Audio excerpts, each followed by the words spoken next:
Bismillahirrahmanirrahim. Assalamualaikum warahmatullahi wabarakatuh. Innal hamdalillah nahmaduhu wa nasta'inuhu wa nastaghfiruh wa na'udzu billahi min shururi anfusina wa min sayyiati a'malina.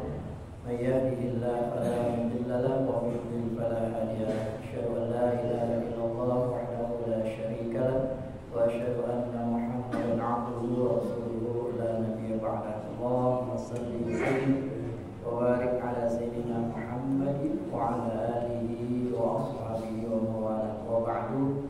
Bapak, Ibu dan saudara-saudara jemaah salat maghrib yang dirahmati Allah tabaraka wa taala. Alhamdulillah, selalu kita bersyukur kepada Allah tabaraka wa taala ala kulli hal. Bersyukur kepada Allah baik dalam keadaan lapang maupun dalam keadaan sempit. Selalu bersyukur baik dalam keadaan senang maupun dalam keadaan susah.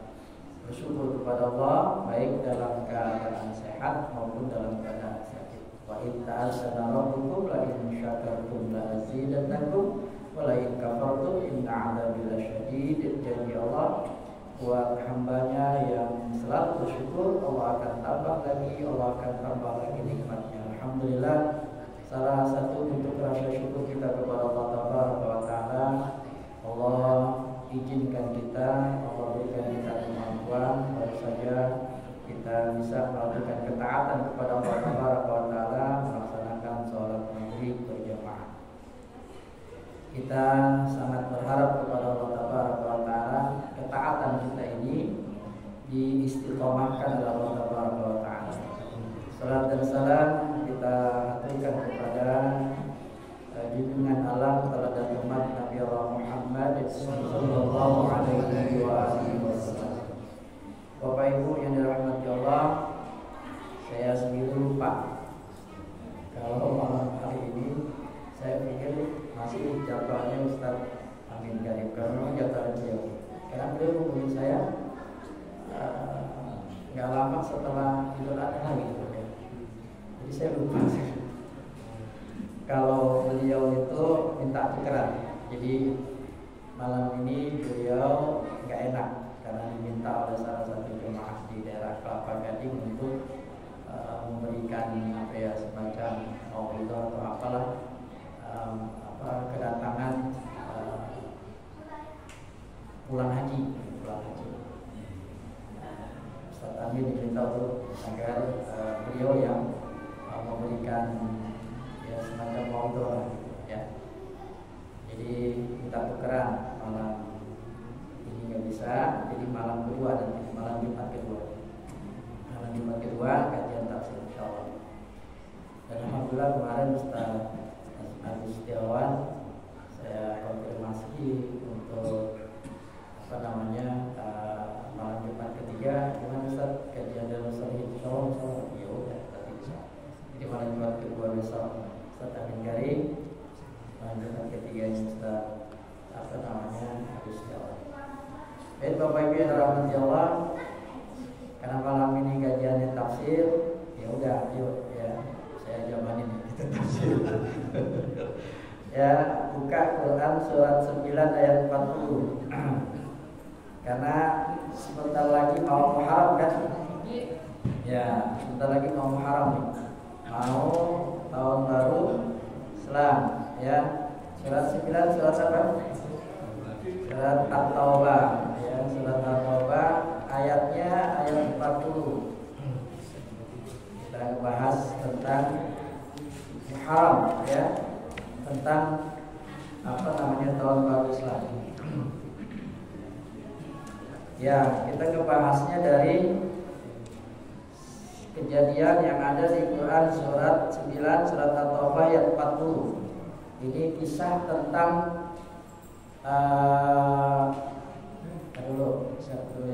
siapa yang baca Pak?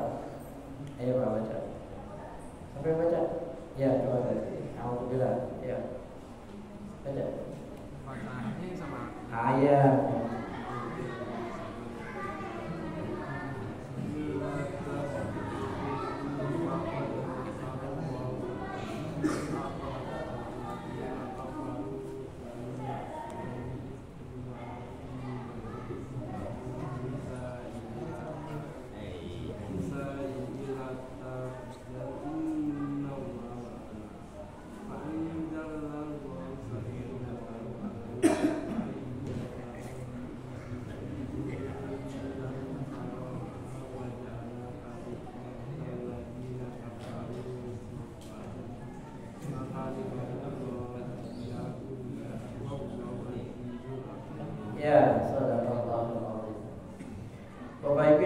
dirahmati Allah, illa tansuruhu faqad nasarahu Allah id akhrajahu alladziina kafaru thaniyatnaini idh huma fil ghari idh yaqulu li sahibihi la tahzan innallaha ma'ana fa'anzalallahu sakinatahu 'alaihi wa ayyadahu bi junudin lam taraha wa ja'ala kalimatal ladziina kafaru sufla wa kalimatullahi al-'ulya wallahu 'azizul hakim. Ini ayat Bapak Ibu yang dirahmati Allah. Allah mengisahkan, menceritakan tentang kejadian Nabi Muhammad SAW yang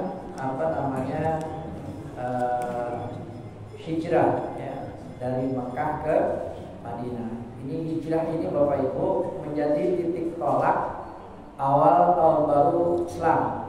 Jadi gini ceritanya. Nah, jadi saya ceritakan ya. Waktu zaman Nabi itu nggak ada tanggalan, nggak ada tanggalan, nggak ada bulan, nggak ada tahun, nggak ada. Ya, jadi Nabi kalau menerima surat dari Persia, dari Romawi ada tanggalnya, balasnya nggak ada tanggalan.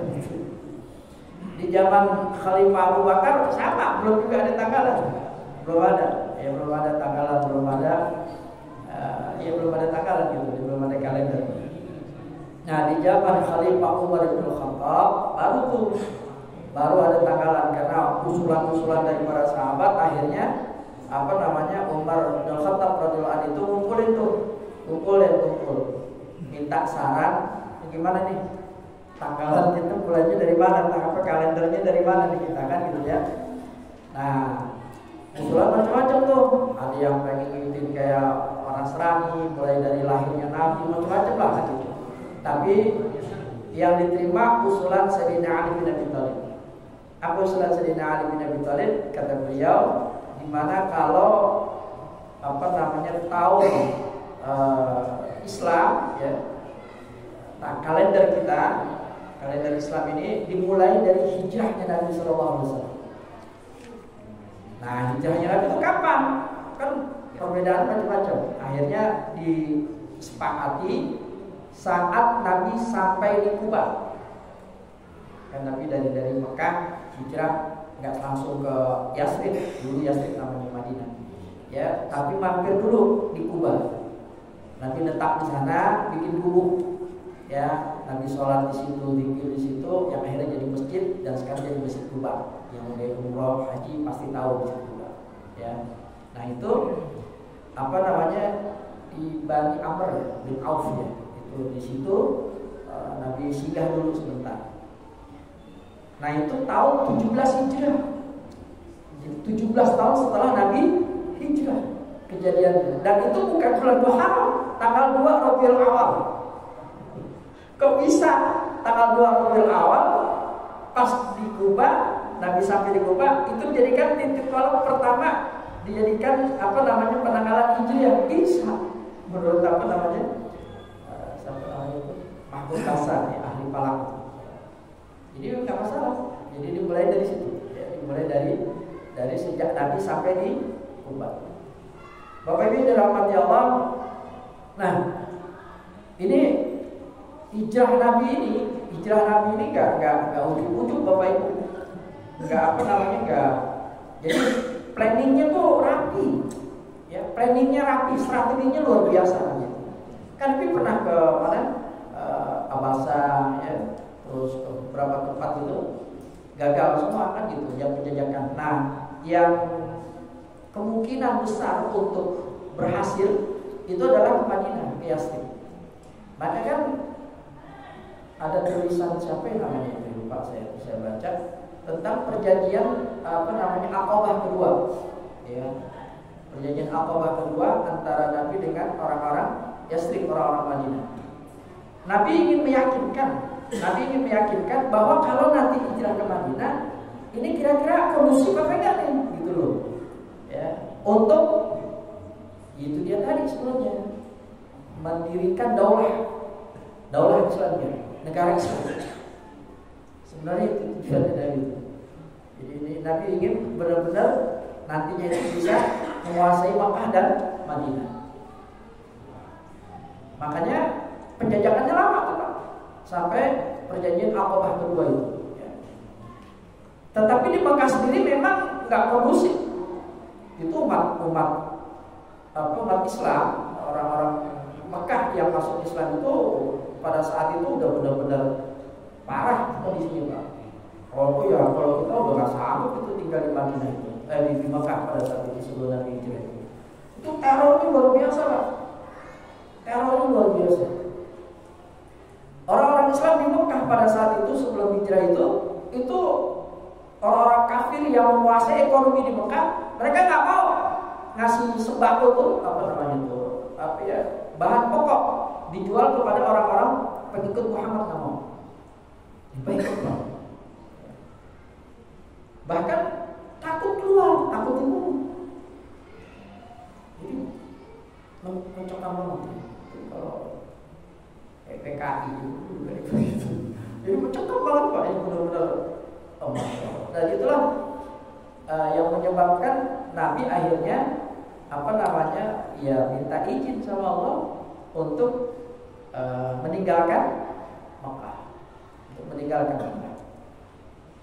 dan Nabi sendiri bukan cuma pengikut Nabi di Mekah, Nabi sendiri diancam pengen dibunuh. Bahkan ada yang berani memberikan hadiah 100 ekor unta kepada siapa saja yang bisa menangkap Nabi, membunuh Nabi. Sebelum hijrah, 100 ekor unta. Dulu tuh unta tuh, kalau sekarang kendaraan Mercy itu ya kendaraan yang paling mahal. Ya kendaraan paling mahal kan dulu unta, kuda, ya kan? Untuk mahal, 100 unta. Bapak Ibu yang dirahmati Allah, itulah di sini Allah Tabaraka wa Taala di Quran surah 9 ayat 40 ini, illa tansuruhu, ya. Jika mereka tidak menolong Muhammad, faqad nasarahullah, sungguh Allah yang akan menolong. Ini udah di ayat ini menunjukkan bahwa Allah sudah mengizinkan Nabi untuk hijrah itu, ya. Udah tinggalin berat, Pak. Coba aja Bapak waktu dari Pak Anwari dari Tegal ke Jakarta, hijrah ke Jakarta, Bapak itu berat, Pak. Berat, Pak, tinggalin kampung halaman, kelahiran berat. Nabi juga berat, Bapak.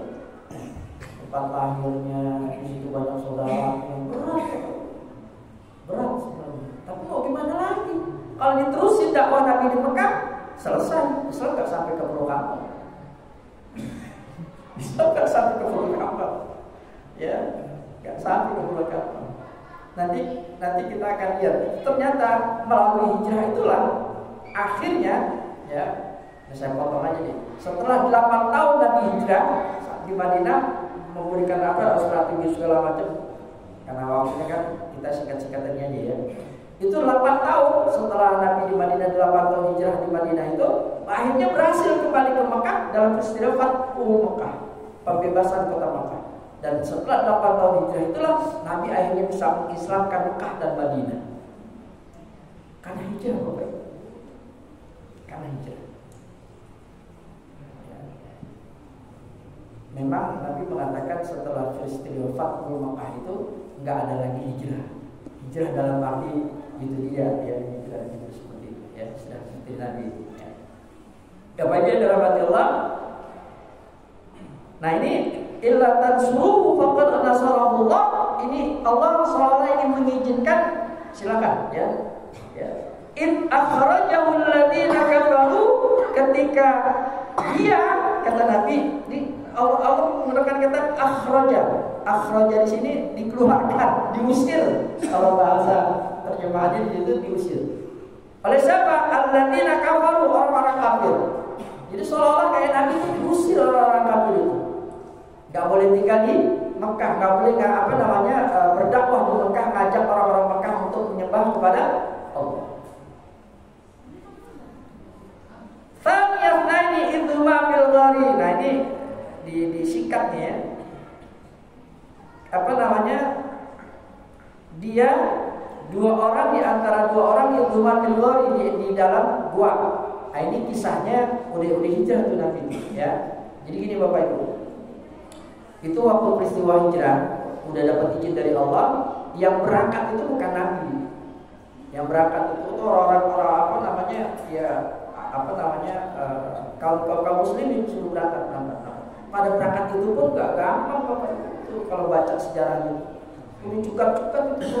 Bahkan ada sahabat saya lupa namanya itu, dia bawa itu apa perlengkapannya itu hartanya di unta di apa namanya di kuda pengen berangkat ke Mekah ke Madinah gitu, dicegat.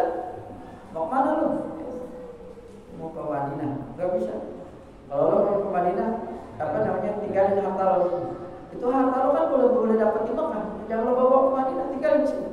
Anak bini lo juga tinggal gak boleh ikut. Kalau lo pergi sini. Jadi banyak Pak, sahabat-sahabat Nabi hijrah ke Madinah cuma bawa baju doang yang nempel di badannya doang. Kecuali Pak orang kafir Quraisy seperti itu. Kafir Mekah. Bapak Ibu yang dirahmati Allah, berangkat semua sudah berangkat. Yang tinggal di Mekah pada saat itu tinggal Nabi, Ali bin Abi Thalib, Suhaib ya, sampai ada Abu Bakar yang termasuk Abu Bakar. Nah ini kisah tentang Abu Bakar juga ini apa ya? Itu kalau aku melihat sirahnya tuh subhanallah, Abu Bakar tadinya udah pengen berangkat tuh pada hari itu, udah mau berangkat, tapi Abu Bakar nungguin. Kira-kira ini bakal nemenin Nabi gitu. Karena kepengen banget Abu Bakar nemenin Nabi, hijrah kan?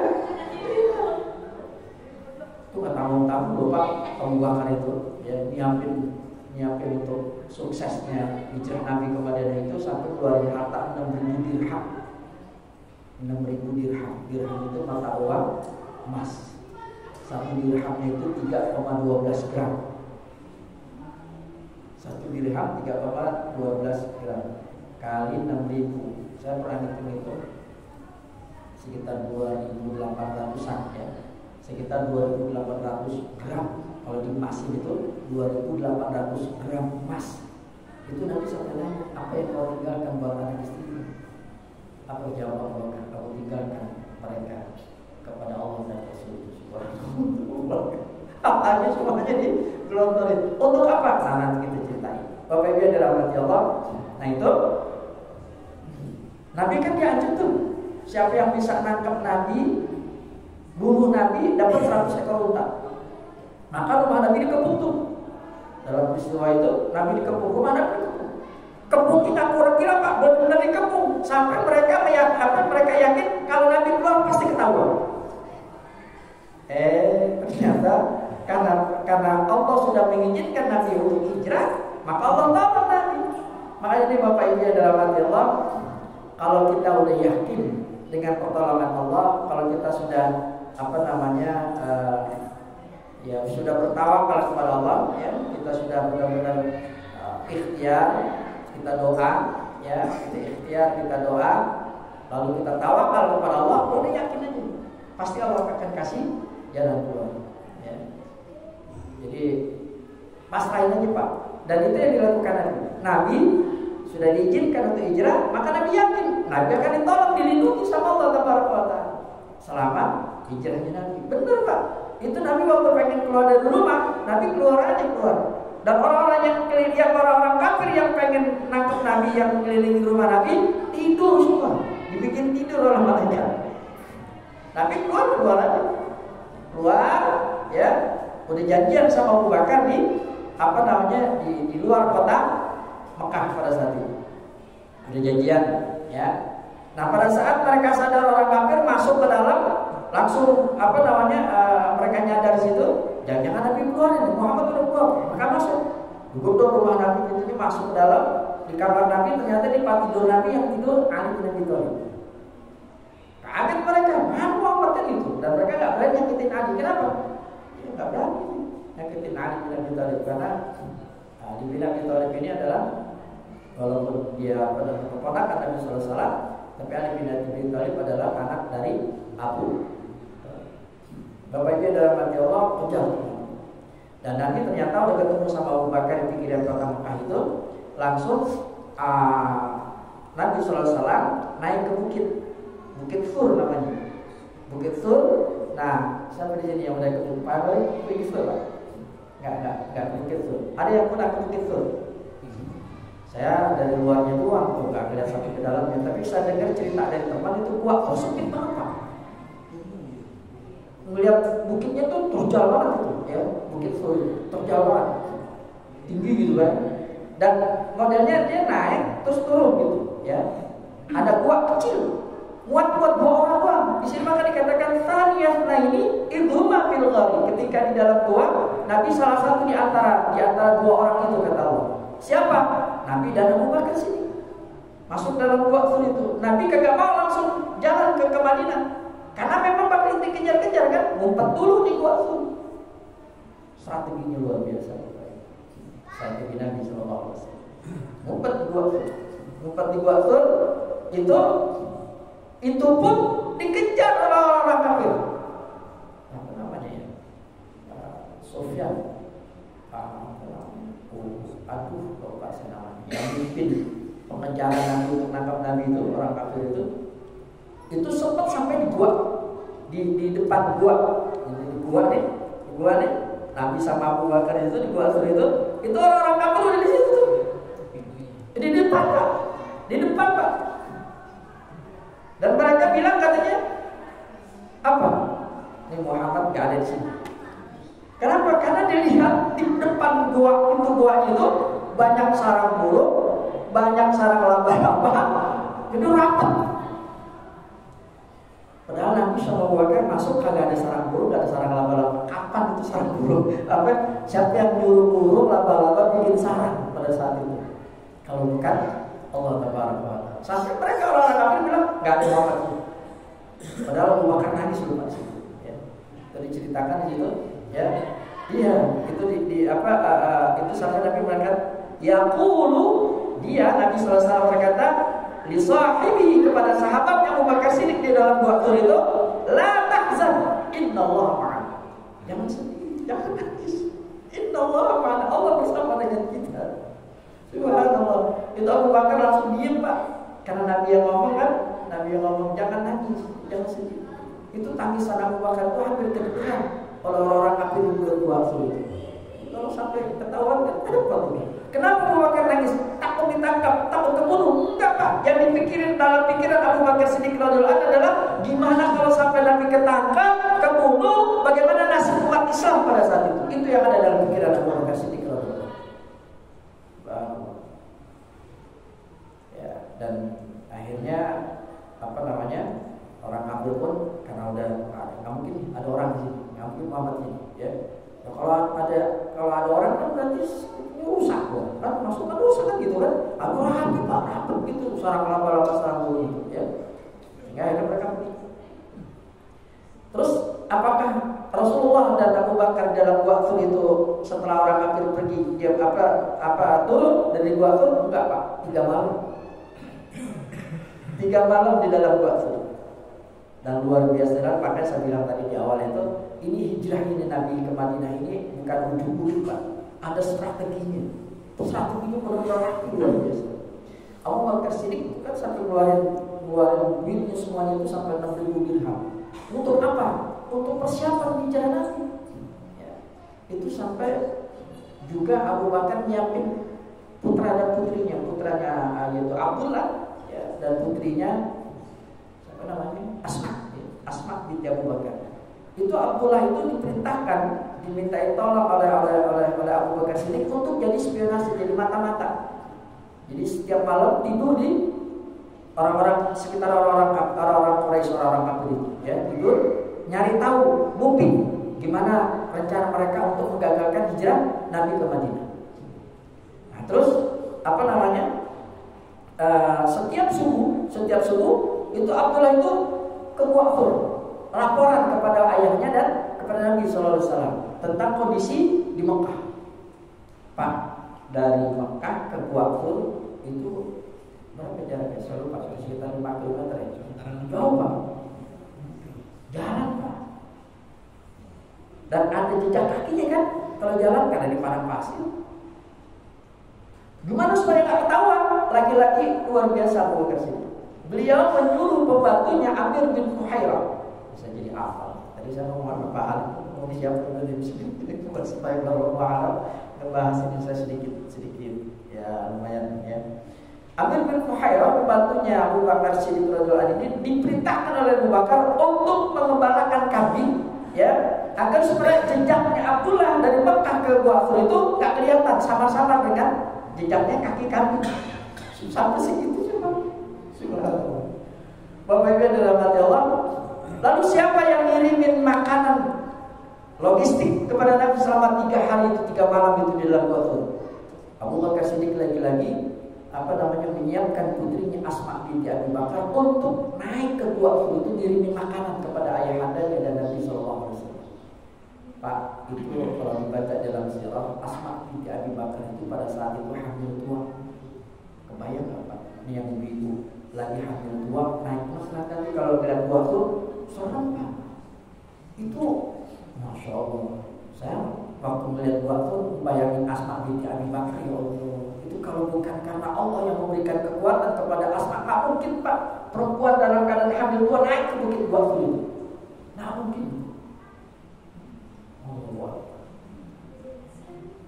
Bapak Ibu yang dirahmati Allah, singkatnya setelah 3 malam di Gua Thur turun.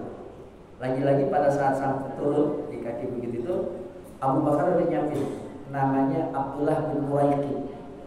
Abdullah bin Uraiqid ini penunjuk jalan gate yang profesional, tapi dia belum masuk Islam. Hebatnya lagi Abdullah bin Uraiqid ini nggak mau ngebocorin keberadaan Nabi, nggak tergiur dengan hadiah 100 ekor unta. Nggak tahu tuh Abdullah bin Uraiqid dibayar berapa sama Abu Bakar Siddiq. Coba bayangin Pak. Untuk jadi penunjuk jalan, apa Nabi sama Abu Bakar nggak tahu jalan menuju ke Madinah? Tahu, tapi kenapa kepakai nyewa Abdullah bin Uraiqid? Subhanallah, luar biasa Pak strateginya Nabi Sallallahu Alaihi Wasallam dan Abu Bakar ini. Diminta pendapatnya Abdullah bin Uraiqid, kira-kira gimana? Kita lewat mana? Apa pendapat Abdullah bin Uraiqid? Kita jalan memutar ya Rasul. Jalan memutar. Jadi dari Mekah ke Madinah nggak lewat jalan darat, tapi lewat pesisir pantai Pak. Jalannya lebih jauh, muter jadi. Dan disetujui sama Nabi, karena jalan itu adalah jalan yang paling jarang dilalui oleh para kafilah-kafilah dari Mekah ke Madinah. Nggak mungkin itu, jarang banget, karena jauh Pak. Ngapain kalau kita mau jualan kan nyari yang dekat, nggak muter-muter jauh-jauh ngapain kan? Lagi banyak perampok dan lain sebagainya. Disetujui jalan Pak. Dan siapin itu sama Abu Bakar Siddiq ya, untanya, terus apa segala macam, pokoknya siapin semua untuk bayar si Abdullah bin Uraiqid jalan. Nah dalam perjalanan itulah Bapak Ibu yang dirahmati Allah ya,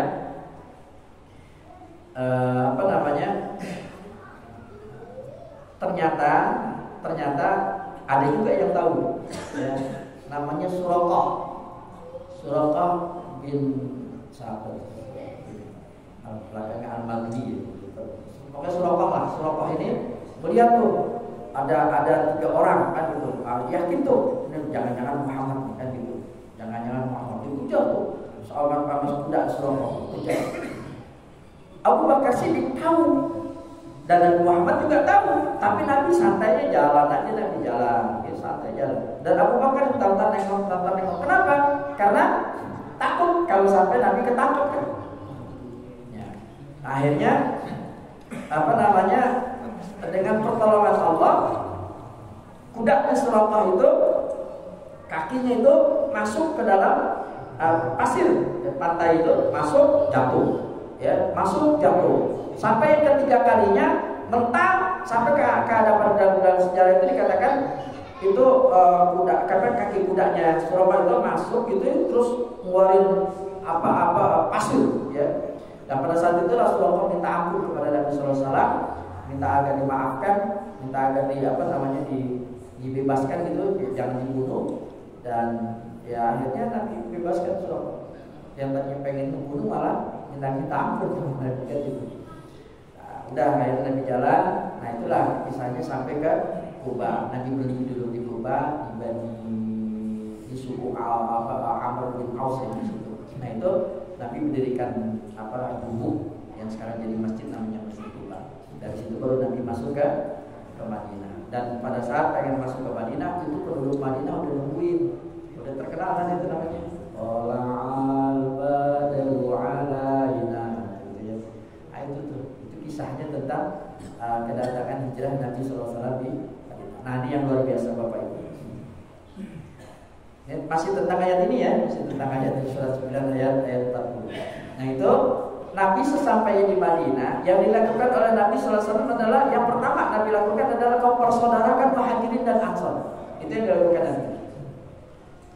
Mempersaudarakan Muhajirin dan Ansor. Muhajirin itu orang Mekah yang hijrah, namanya Muhajirin.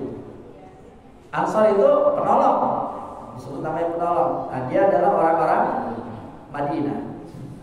Pak, orang-orang Mekah itu pedagang. Tabiat pedagang itu keras-keras. Kita tahu sendiri kalau pedagang. Sedangkan orang Ansor, orang Madinah itu kebanyakan petani. Kalau petani kita tahu sendiri, petani gimana? Lembut-lembut, sobat-sobat. Coba bayangin, watak yang keras sama watak yang lembut ini dipertemukan sama Nabi, dipersaudarakan oleh Nabi dalam kalimat la ilaha illallah, sehingga sampai Bapak Ibu nanti kalau baca surah silakan ya. Pulang dari nanti buka-buka surah tentang hijrah Nabi. Itu luar biasa, Pak. Orang Muhajirin, orang-orang Mekah yang hijrah yang tadi saya ceritakan cuma bawa baju doang itu sampai di Madinah ditolong oleh orang-orang Madinah itu. Yang kagak punya rumah dikasih rumah, yang nggak punya tanah dikasih tanah untuk membangun. Bahkan sampai Bapak Ibu yang dalam hati Allah, mereka nggak bawa bini dari Mekah yang dikawinin. Ada yang rela orang-orang Ansar menceraikan istrinya untuk dikawini oleh saudaranya yang dari Muhajirin. Sampai kayak gitu, Pak. Kira-kira ada nggak sekarang umat Islam kayak gitu sekarang? Ada ya? Makanya pada saat itu disebut khairukum, sebaik-baik umat pada saat itu. Muhajirin dan Ansar itu disebut khairukum, sebaik-baik umat. Luar biasa ya. Dan itulah akhirnya Nabi berhasil mempersaudarakan Muhajirin dan Ansar. Tapi memang nah ini di sini nih ya. Wa ayyadahu bi junudin lam tarawha. Ya. Wa ayyadahu bi junudin lam tarawha. Allah menolong Nabi sallallahu alaihi wasallam dengan pasukan-pasukan para malaikat lam tarawha yang enggak kelihatan. Kapan? Waktu peristiwa perang Badar. 2 tahun Pak Nabi di Madinah, orang-orang kafir Quraisy nyerang. Ngumpulin sampai 9, dalam sejarah itu 900, hampir 1000 lah ya. 900 berapa gitu, 950 berapa saya baca di sejarahnya itu hampir 1000 lah. Orang-orang kafir. 100 kuda, 700 unta. Kaum muslimin yang di Madinah, Nabi baru 2 tahun bikin pasukannya, baru sedikit Pak. Di situ di sejarah dikatakan cuma 313 tentara kaum muslimin, yang naik kuda cuma 2, yang naik unta 70. Perlengkapannya perlengkapan perangnya gitu, artileri segala macam selain itu terbatas. Beda sama orang kafir. Mereka lengkap, senjatanya lengkap, itu perang Badar. Nah, Allah mengatakan wa ayyadahu bi junudin lam tarawha. Allah tolong Nabi sallallahu alaihi wasallam dengan malaikat-malaikat yang enggak kelihatan. Maka di perang Badar itu Bapak Ibu dalam hati Allah dikisahkan itu orang-orang kafir melihat pasukan kaum muslimin itu banyak banget. Sehingga mereka ketakutan itu. Padahal cuma 313, mereka sampai 1000-an kurang lebih. Oh lihat kan, mana pasukan mereka. Dan makanya di perang Badar itu adalah perang pertama, ya, adalah perang pertama dalam Islam yang membuahkan hasil gilang gemilang. Allah menangkan itu di perang Badar, dan itulah menjadi titik tolak menyebabkan Nabi populer di Madinah. Sehingga akhirnya banyak pembenci di Madinah. Orang Yahudi, orang-orang munafik di sana itu yang nggak suka sama Nabi itu. Ada siapa namanya? Abdullah Saul ya. Terus orang Yahudi, Pak senang banget Pak Nabi Pak ya.